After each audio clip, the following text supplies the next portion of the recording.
Dancing Star Foundation and Earth Service welcome you to another episode of State of the Earth. I'm co-host Peter Kreitler. And I'm Alexandra Paul. It is our pleasure to welcome you back as we tap into the vast reservoir of knowledge, expertise, and vision of our distinguished panelists who have dedicated their lives to making this a better planet for us all. Our guests today are Ingrid Newkirk, Tom Gillespie, John Hart, Paul Ehrlich, Francis Moore-LePay, and Bob Gillespie. Thank you so much for being here, everyone. Welcome. Today's show, we're going to discuss ecological overshoot, or how we are bankrupting the planet. I also want to make sure that we also discuss solutions and how we can solve or curb our wasteful ways. So many times we put something into the bank, and when we go to the bank, we want to take out our deposits. Well, we have been blessed with many resources in this globe, and we're bankrupting it. We're taking it out, but we're not putting it back in. What do we do with this? Are we overshooting everything? Peter, I'd like to start by just reframing the language we're using here, because I think it's very important. Talking about overshoot and bankruptcy, what it puts me in a linear kind of mechanical view that the problem is just too much of something, and not in what I see as the real problem, which is that we are disrupting natural regeneration of nature. And so the way I look at it, okay, if it's just overshoot, then we pull back some, take the overuse of the Ogallala aquifer in the farm states. Okay, we cut back some. Well, we could cut back by half, and it would still be empty in 50 years, unusable for the way we're using it, at least. So my sense is that we really have to focus like a laser on the systems question. What are the systemic forces that are creating the disruption of regeneration? Okay, fair enough. The Ogallala is a beautiful example of how you have to look at things as a system. We're not just drawing down the water level from the Ogallala too fast. We've actually also hugely interrupted the rate of recharge of the aquifer, because Western ranchers have been happily killing prairie dogs throughout the recharge region of the Ogallala. Prairie dog burrows were responsible for the rate of recharge in the past. We've slowed the rate of recharge down by our land use practices and by our slaughter of biodiversity. I think and we've done that on most aquifers that That's are right. around the planet. Same thing in Long Island. You go to China, you go to India, same problem everywhere. The Ogallala is just a special example for me because of the importance of this. The prairie dog is a single species. I think And the U.S. government subsidized killing them off. Yeah. And So at the we same could time grow- tried to kill off the coyotes, which took care of the prairie dogs. And we originally. killed them so that we could grow more sheep, cattle in that part of the world, which is creating other problems. But it's exactly right that you have to look at these things as systems that are working through a very complicated set of linked processes. This is one of the things that's wrong with a common view of the biodiversity crisis. They think, oh boy, we can't have any more species go extinct. Let me give you a little thought experiment.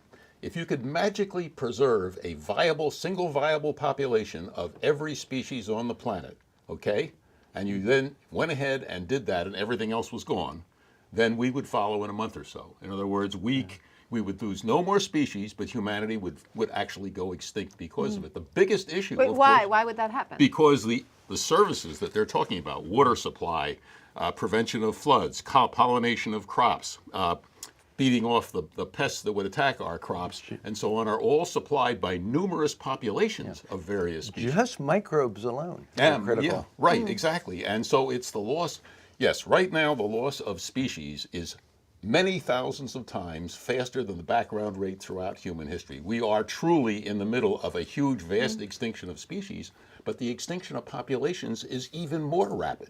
You got to wipe out every population before the species disappears, and we are focusing on things like hotspots. There's a lot of species in the hotspot. But of course, the hotspot often isn't where the species are delivering the ecosystem services that they deliver. The cold spots may be more important.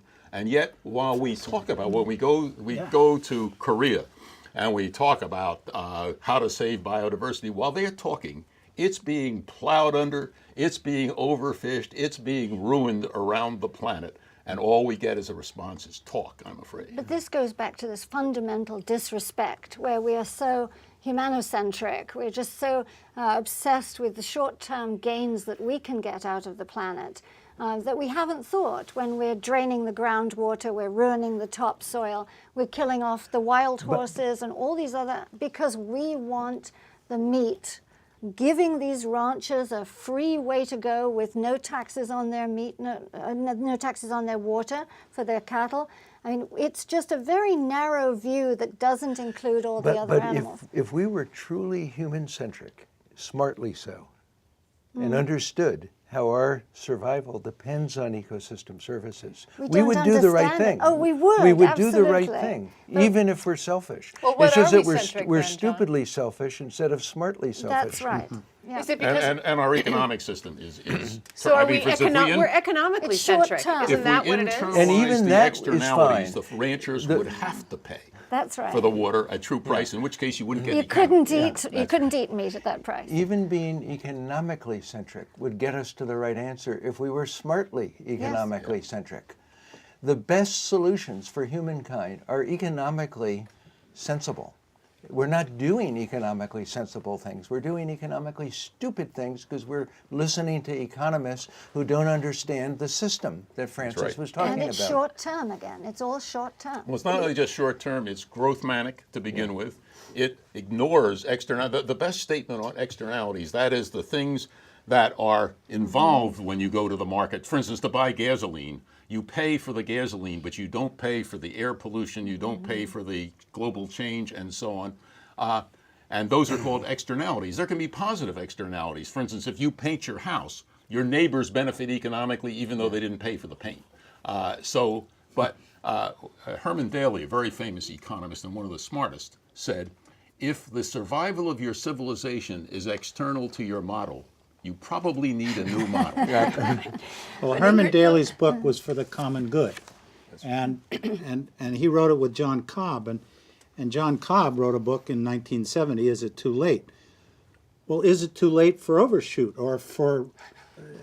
What do we call it? reframe Reframing it for systems alignment? Absolutely. Can we aligning with Can we do ecological it? systems? Can we do it? And I just want to answer that and respond to Ingrid, because I think that I don't use this frame of the problem is, the greedy, selfish human. I think that the deeper problem is that most of us feel powerless and don't feel that we're part I'm of this, with you there. have a way to be part of the solution. Let me just give you one example. The state of Texas, where I grew up, it would be the last place, I would think, to move toward renewable energy.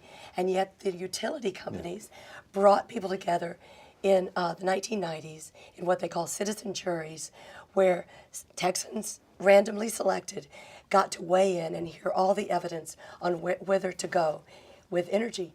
And they, a huge proportion, shifted after hearing the evidence, shifted back to smart, shifted their perspective, went more positively toward renewables, and now Texas is a leader in the world in wind energy. Francis, they don't just have the power of your voice. If the economy listens to the power of your purse, every single thing you buy in every facet of your life makes a decision, leads corporations in the right direction or the wrong direction. So you buy vegetarian, vegan foods, you buy fur or leather, you buy something that's a natural fiber, you buy from a developing country something you shouldn't be buying or something you should be buying.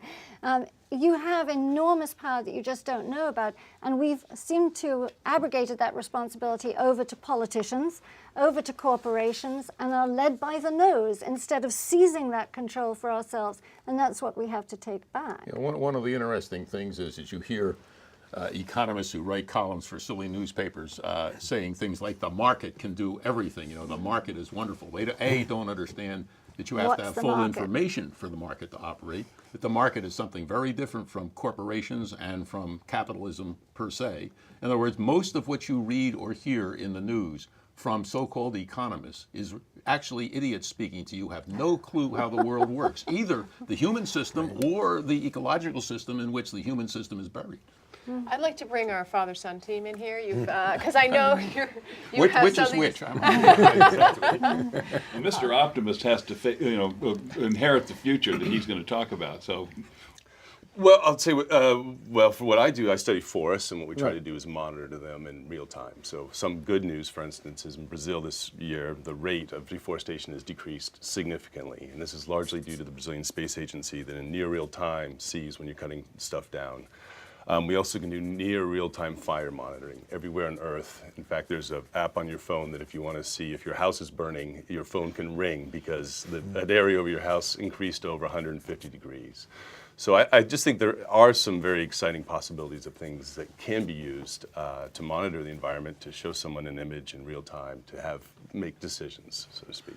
I mean, you have to look at small victories, like if we go to the coast, the California pelican was on the endangered species list. Like the goal of an endangered species list is to put it on and then try to do everything you can to pull it off. I have a real disagreement with the endangered species list, and this may sound absolutely bizarre, but the rate we're going and the damage that we're doing, I sometimes think we're in this new spasm of extinction. And we just have to stop having this Disneyland-like view that we want this species, that species, because that's what we're used to. Because over time, all these things these species have come and gone, and we are just fixed on a certain thing that we know about, and let them go extinct. And but it's a rate problem. yeah. In other words, we just did an analysis. The rate of extinction now of species, Huge. which is not the important. Well, it's not huge. It's thousands of times the standard rate. Sure, extinctions have always occurred. Hopefully, they always will occur. That's huge. But it's the rate that human beings are changing the planet.